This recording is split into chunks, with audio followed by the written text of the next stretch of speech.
Hello guys, আজকে আবার চলে আসলাম নতুন একটা ব্লগ নিয়ে, নতুন মিনি ব্লগ নিয়ে। তা আজকে ঘুগনি চাট বানাবো। তো ঘুগনি চাট বানাবো বলতে ঘুগনিটা আমি আগেই বানিয়ে রেখেছিলাম। তা বানিয়ে রেখেছিলাম দুপুরবেলায়। আর এখন দুটো প্লেট নিয়ে নিয়েছি। দুটো প্লেটে ঘুগনিগুলো এক এক করে বেড়ে নিলাম। বেড়ে নেওয়ার পরে ওর উপরে আমি শশা কুচি দিয়ে দিলাম। তো ঘুগনি চাট বানাতে গেলে তো আপনারা বলবেন যে ঘুগনি চাটে তো অনেক কিছু লাগে। হ্যাঁ, লাগে ঠিকই। আমার ঘরে যেটুক ছিল আমি সেটুক দিয়ে বানানোর চেষ্টা করেছি।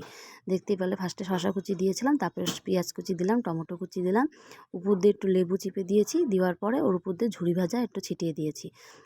তা দিয়ে ঝুরি ভাজা একটু ছিটিয়ে দিব। হ্যাঁ, অনেক কিছু বলতে পাপড়ি লাগে, টক দই লাগে, আর হচ্ছে তেঁতুলের কাঠ লাগে। সেগুলো আমার কাছে ছিল না, যেটুক ছিল সেটুক দিয়ে আমি বানালাম। তা এখন চামচগুলো দিয়ে দিলাম প্লেটে। তা দেওয়ার পরে বড় মেয়েকে দিলাম ফার্স্টে খেতে। তো বড় মেয়ে খেয়ে বললো যে ভালোই হয়েছে ঘুগনি চাটটা। তা যদি আমার ভিডিওটি ভালো লেগে থাকে লাইক, কমেন্ট ও শেয়ার করবে। চ্যানেলটাকে সাবস্ক্রাইব